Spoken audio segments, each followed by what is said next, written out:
Pastāstīšu noslēpumu. Esmu atklājusi interesantu saiti, kurā skolotājs var lejupielādēt darba lapu un izmantot sticky notes. Tātad mūsu smukās līmlapiņas un katram dot iespēju pieiet pie tāfeles, radīt un izteikt savu viedokli un pēc tam vai nu izdzēst vai pārbīdīt šo mazo papīra gabaliņu kā savu ideju un tālāk jau rādīt citiem savas idejas un prezentēt, lai mēs praktiski darbotos.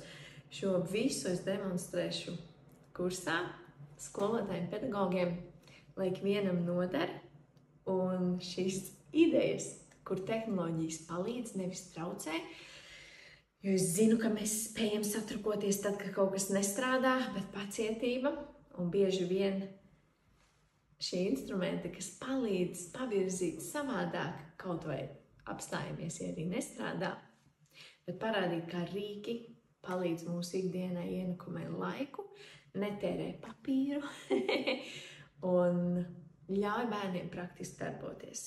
Ieskatāmies un darbojamies.